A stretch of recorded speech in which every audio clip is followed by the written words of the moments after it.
Yes, it was painful, of course. Birth is painful, but now here's where I get.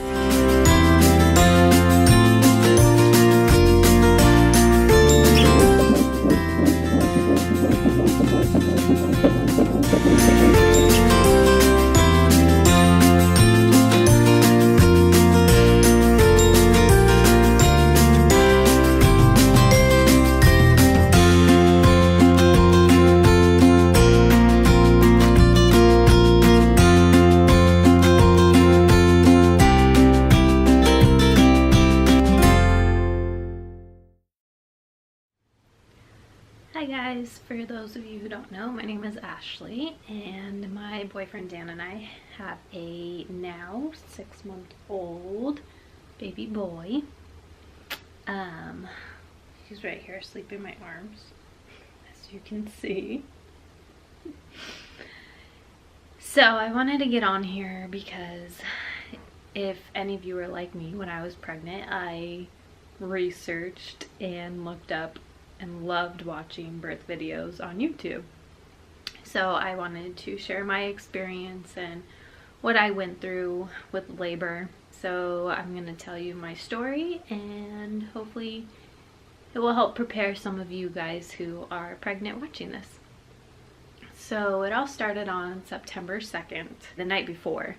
I went to sleep like normal. And I remember waking up at like 1 in the morning and I had a contraction. Well, I had been having Braxton Hicks contractions since like 20 weeks along. And this one was a little different. It woke me up from my sleep. And it was a little strong, like a period cramp. But it only lasted, 30 seconds and it went away. And I just went back to sleep and didn't think anything of it. So the night went on and I was fine, nothing else happened. The next morning I wake up and I was fine again, feeling fine. I just had this urge to clean, like I wanted to clean the whole day.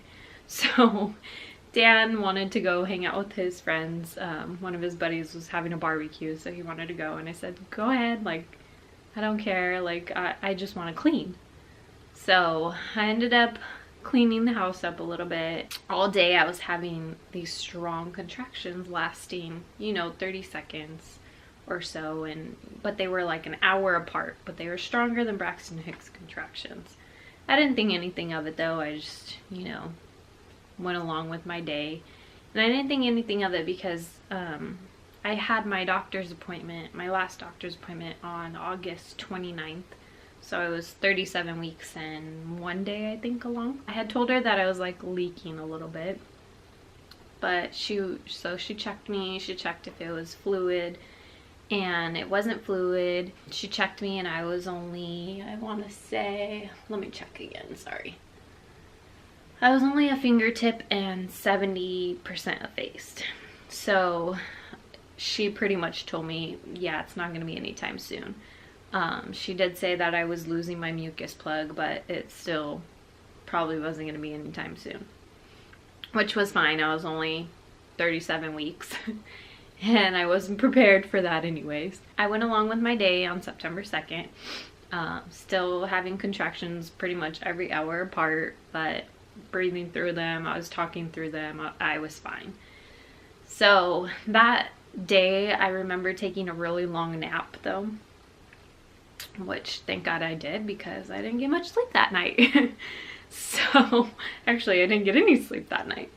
So I ended up going to my sister's house actually that night to go watch a movie, and I got home around like 11 p.m. Still having the contractions every hour, but they were still calm. So Dan and I were just, relaxing, hanging out, watching a movie. And I don't know why, but we didn't go to bed till late that night. And I remember going to bed before him. He was up on his computer just, playing around, whatever. And I remember going to bed around probably 1. And I had a contraction at 1:30 that was definitely a lot stronger than, the rest of the day. But I didn't think anything of it. Dan wasn't in bed yet, so I didn't tell him. And I just went back to sleep. Well, sure enough, Dan comes to bed probably around 2. We go to sleep, and around 2:30 I woke up and with a contraction, and it was so painful that I grabbed onto him, and he woke up obviously. And it was just a very painful contraction, and I thought, whoa, this is really different. I wonder if this is it. So, you know, he calmed me down through it and said, you know, this is probably gonna be a long night. Don't worry, like, let's get some sleep, and every time you have one, we'll just, you know, start timing it. And he got me a towel to put under myself, so, you know, just in case my water broke. So at this point, we didn't call labor and delivery or anything. We just tried to go back to sleep. Well, my contractions were coming every 15 minutes at this point. And I still have the log of my contractions, but they were coming and lasting pretty much like a minute long, 15 minutes apart. They were very strong. I could still talk through them, but they were very strong. They were happening every 15 minutes, and now here's why I get TMI, but I had to get up and use the restroom. Well, I mean, I've done research and what I learned in school and everything, and, you know, I heard that diarrhea is one of the signs that labor is coming, or you are in labor. So I went up and used the restroom, and which was horrible because I was having these contractions while going to the restroom, and it was horrible. I ended up laying back down, and then the contractions came stronger, and they started coming every 3 minutes now. 3 to 5 minutes. It was varying from 3 to 5 minutes. So at this point, Dan finally gets up, and he's like, okay. So my bag was already packed, of course, but he started getting his stuff together, which I had told him, you know, put what you want in there, so that way, you know, when the time comes, we just have to grab the bag. Whatever. Anyways, my stuff was packed and ready. He just needed to throw his stuff in there. We didn't have the car seat in the car yet, so he put the car seat in the car with the base and everything. At this point, I was trying to get dressed. They were just so painful and so close together that at some points I was on my hands and knees and trying to breathe through them. And at this point, it was about 4 in the morning. So we get in the car, he helps me in the car, and they're coming about 2 to 3 minutes apart at this time. So I call labor and delivery, and they tell me, okay, come on in, you know, we'll be ready for you. We get there in about 15-20 minutes. Obviously, it felt like much longer since these contractions were coming every 2 to 3 minutes and very strong. So we get to the hospital. Dan parks close by so that way he can grab a wheelchair real quick and get me in, because there was no way I was going to be walking all the way up there. So he gets me a wheelchair, and we go up to labor and delivery. They get me in the triage room. They get me all hooked up to the monitors. The doctor comes in, and she's like, okay, well, you're only 3 to 4 centimeters, and we want you at a 5 before we admit you and get you all set up into the delivery room. So I said, okay. And she's like, well, you can either walk around. And I was like, hell no, like I can't walk.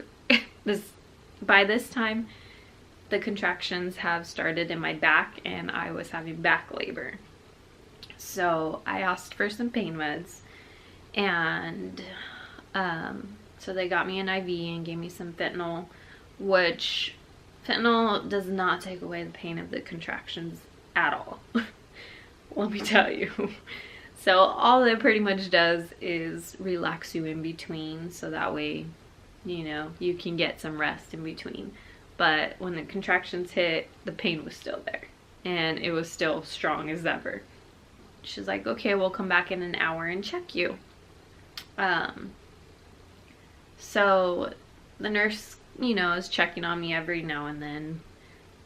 Dan was such a trooper in trying to help me through these contractions, because they were very strong, and this is my first child. I didn't go to any like Lamaze classes or childbirth classes or anything. I just did a lot of research online, but you know, you don't know how to do something or what to do until you actually go through it. So at least next time I'll know how to breathe and what to do. Nurse comes back in an hour later and she checks me, and she just has this like strange look on her face, and she's like, I'll be right back. And we're like, okay. So we look at each other and we're like, what the hell is going on? Dan could tell I was worried, so he was just trying to calm me down. So then she comes back with the other nurse, and the other nurse checks me, and she tells the nurse, yeah, that's what you're feeling. I feel it too. And I was like, what the heck? Like, what's going on? So then they presume to tell me, okay, you are at a 9.5. Like, let's get you over to the delivery room. I just look at Dan like, oh my God, I went from a 3 to 4 to a 9.5 in an hour. So they wheel me into the delivery room, get me all set up in there. And at this point, I'm like, well, do I still have time to get an epidural? I'm on an epidural. Like, my plan was to get an epidural. And I was in a lot of pain. It's a painful thing to have a baby. I'm just going to throw it out there. Everybody knows, but it's painful. So the back labor, I think, is what hurt the most, is having the back labor. So we get in the delivery room, they get me all set up. So I'm asking about the epidural. So this random doctor that was not my doctor, came in and he checked me, and he's like, okay, well, you know, you still have time. So if you can sit still for an epidural, I'll put the order in.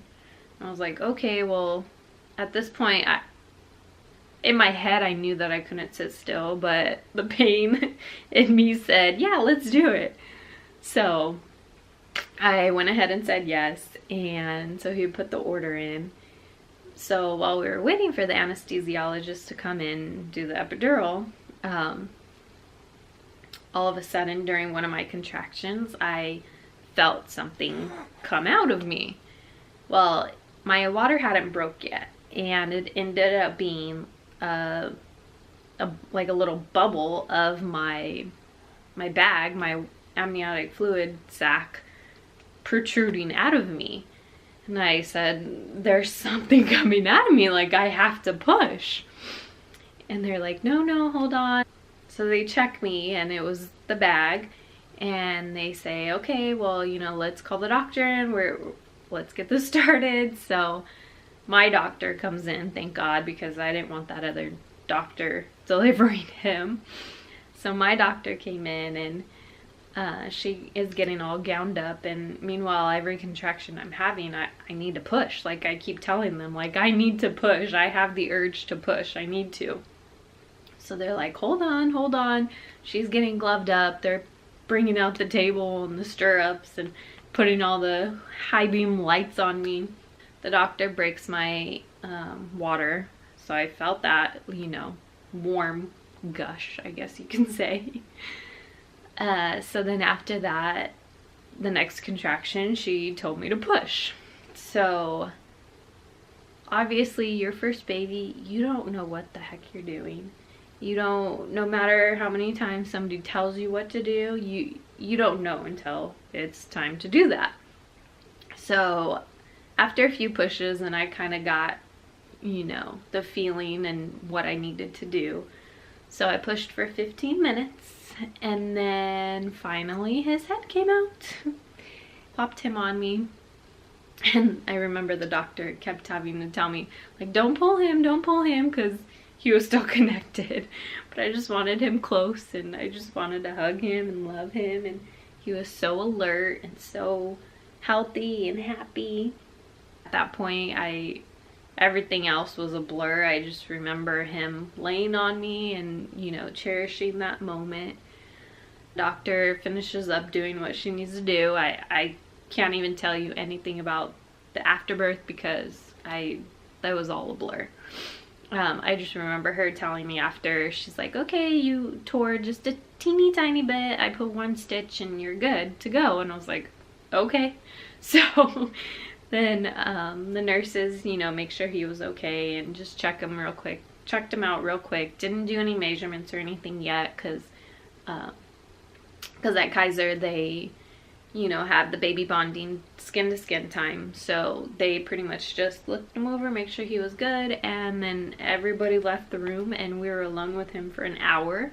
We loved that time together. It felt like it went by so fast, but we had skin to skin time. And then I didn't try to nurse him because that was the one thing that I didn't like, is that they didn't really guide me on feeding him or nursing him. So I didn't even try, and he didn't want to go for it anyways. So of course Dan got his skin to skin time too. So they came back in and they did his measurements and you know, cleaned me up and got me in a wheelchair, and we went to the recovery room. And at Kaiser, it's really cute. They have this wall, this mural. I wish I took a picture of it, but I didn't. When you pass by, you push a button and it plays a nursery rhyme throughout the whole hospital to let everybody know that a baby was just born. So they wheeled us by that and we pushed the button and we got into our recovery room. And this is the part where I was so happy that I didn't get an epidural, because right when we got in the recovery room, Dan took a shower and then my parents were waiting in the waiting room, so they came up and got to meet their first grandson. And when he was spending time with them, I got to take a shower, and you know, Dan was there just in case, so he was helping me. But it was so amazing how I could just get up and take a shower right after. At that point I had my IV out because I had already went to the restroom, and that's all they required is for me to go pee, and then they could take it out. So I got it taken out. After that, we pretty much just relaxed. I mean, they didn't do he was born at 7:37 in the morning, and we kind of hung out the whole day. My family came to visit and we had visitors all day, but they just let us spend the day with him. He didn't really have any tests or anything that he needed to go do until the next day. So he was feeding a little bit. He was latching on, but I specifically wanted to do breastfeeding. So he was latching on, but he wasn't sucking, which I didn't know until the next day when the lactation consultant came in. I wish she would have came in that day that I had him, you know, so I could figure out all this, because as a new mom, you don't know what to do. That is one thing about the hospital that I delivered at, Kaiser, is that they didn't really help me with the breastfeeding until the next day. So we just got to spend time with him, and he came out with this head full of hair, and all the nurses loved it. They couldn't wait to bathe him. So he got his bath that night. They gave him a bath, and I remember that night I did not sleep well because I was just a new paranoid mom, so I hadn't slept much at all. My pain was not very bad. I was taking ibuprofen, but the pain wasn't horrible. It was more so, you know, just when I was moving around or trying to get up to use the restroom. But I'll make a whole nother video about postpartum and how that went. So that night he did very well. I remember he did not like the dark, so we had to leave a light on. It was so funny. Dan was sleeping on the couch, obviously, and he wanted the light off, that, you know, one of the overhead lights. So he turned it off, and Lucas started crying. I was like, what the heck? Like, he was just sleeping. Sure enough, we turned it back on and he's fine. So he does not like the dark, and we slept with that light on, obviously. And other than that, he was really good during the night. Obviously, he was waking up to eat and everything, but I think he was so alert during that day that he was tired himself. So he slept pretty good. Obviously I didn't sleep very good because I was just so paranoid. So then the next day we woke up pretty early. We had some visitors again, and then he had all his tests, like his hearing test, and what else did he have? He had his circumcision done in the morning as well. He had his hearing test, he had his blood test, and everything that they needed to do before we had to get discharged, before we got discharged. We also took pictures, so those were very awesome, and I'm so glad we got to do those. And then we were done with everything by about 1 p.m. on the 4th. We got him in his car seat and we got discharged probably about 1 o'clock or 1:30 by that time. And we were on our way home with our baby boy. So we got home and we had some visitors, but hi. So anyways, that was my experience and my birth story for Lucas, which is now awake. Yeah, you decided to wake up. You want to say hi? Oh, hi.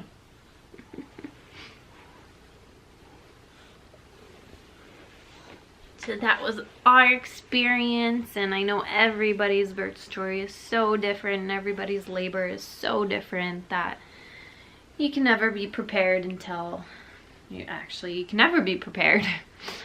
But I enjoyed watching a lot of birth and labor stories while I was pregnant, so I hope this helps some of you pregnant mommies out there. I never thought that I would have a unmedicated natural birth, but I had such an amazing experience that I am so grateful that it all worked out the way it did. It all happened so fast, and yes, it was painful, of course, birth is painful, but the moment that he was put onto my chest, you know, everything that just happened, you instantly forget all the pain, and I was just in awe of this little tiny human that was laying on me that we created.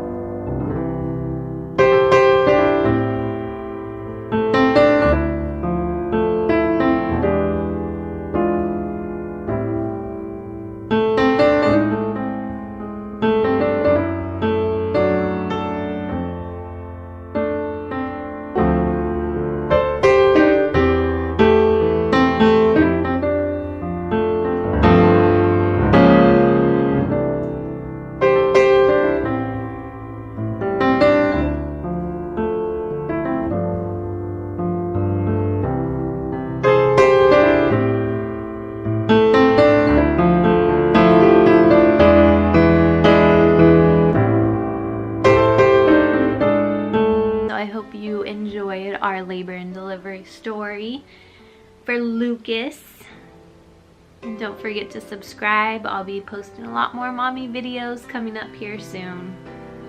See you later.